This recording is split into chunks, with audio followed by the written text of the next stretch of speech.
Hey everybody, this is Everyday Commentary. This is a quick peek at 3 of my favorite entry-level knives. So a while back on my website, I went through and I detailed the 4 price categories.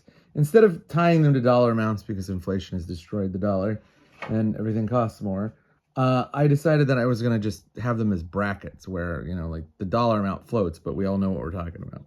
So the way I broke it down is that there were four price tiers. There's the budget stuff, like under 30 bucks, under 20 bucks. And then there's the entry level stuff, like from the top of that category up to like, 75 bucks. And then there's enthusiast grade stuff, which is like 75 to 300, and then high end stuff, which is like over $300. It was a much simpler thing than trying to tie it to prices.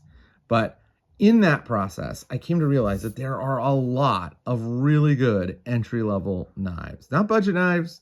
There's still only a couple of really good ones of those. The CRKT Drifter, the Alox Bantam, and the Ozark Grail knife. Those are probably my 3 favorite. Do I have all 3? I do have all 3 of those budget knives, but there's just not a lot of great stuff in the budget brackets. Stuff that's just not worthwhile. If you have 4 CR steel, just like keep walking.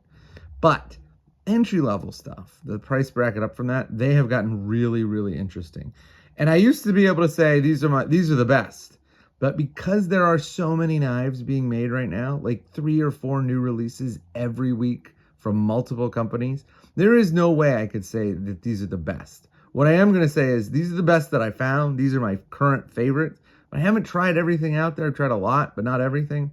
And so I wanted to go through and talk about why these knives are really good. So from left to right, you have the QSP Canary. You have the Civivi Baby Banter. And you have the Kizer, the Kizer Nice Guy. So let's talk about all of these knives in order. So they're all roughly around the same size. The Banter is a little smaller than the other 2.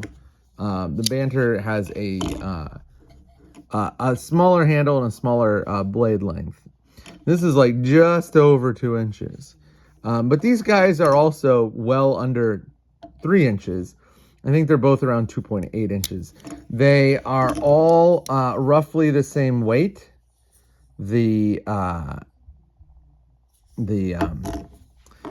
Banter comes in a little bit lighter just because it's, it's a smaller knife. It's a significantly smaller knife. But these knives are all really great. And let me tell you something about these entry-level knives right now. They have amazing fit and finish. Like, out of the box, dead center blades. Like, look at this. Dead center. Dead center. Dead center. They also have blades that have absolutely no blade play whatsoever. I mean, I'm really ranking on this blade, and it's got nothing moving. Same thing is true with the Nice Guy. I mean, absolutely nothing is budging. The one thing I really like about the Nice Guy and the Baby Banter is that they both have really, really thin blade stock. As you can see, that's some pretty thin blade stock. Like, this is like, standard blade stock. This is like Delica, TRM N2, and Kershaw Bel Air thin blade stock. And that means that these knives are absolute slicing demons. This knife, the Nice Guy, is an Azo design put out by Kizer. And man, is this a good little knife. I did a Sweet Stuff Saturday on it, so I'm not going to go through all the details. But this knife fires fast. I mean, it has a great, great deployment. It's got a little hidden choil there. And again, dead solid lockup. Loving the lockup. Loving the lockup. So good. Everything about these knives is just rock solid. So let's talk about steel.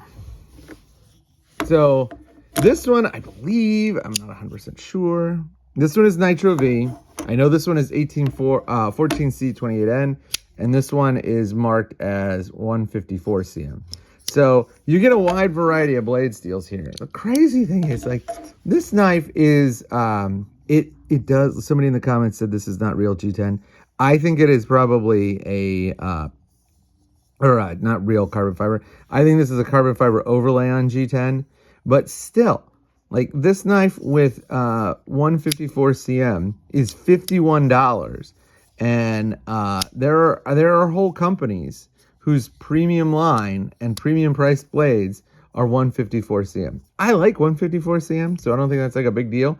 But man, is this a good budget buy? I do think that the knife on the blade steel on this knife, which is 14C28N, is a little better. If I was gonna go with only one blade steel for my entry level budget folders, it would be 14C28N. It's just a really good, very, very fine grain for non-powder metal steel. If you look at Nice Steel Nerds, Laren sings the praises of 14C28N all the time, and if Laren likes it, it's good enough for me. Nitro V is an alternative. It's basically a slightly modified version, I believe, of AEBL, and it's decent. It's not the best steel in the world. I think it's probably just a smidge below 14C28N, but it's still really quite good. And we all know 154 cm. I mean, if you've been in the knife world for 10 or 15 years, most of the knives you had when you started were either VG10 or 154 cm, and it's good. It's still good. It's a really good steel. All of these are liner locks, which tells me something about the cost of a liner lock. All of these have deep carry pocket clips, which you can see, but all of these just have such dialed in action. I mean, I think the QSP Canary has the worst action of all of them, and it's still like really good. This has that Rat 1 action where you just barely nudge it and the detent pops it open. Really great action on that knife. But this one, oh, I love the action on this knife. This is one of my favorite actions on any knife under, oop, I hit the tripod. Any knife under $100. It's just so good. So good.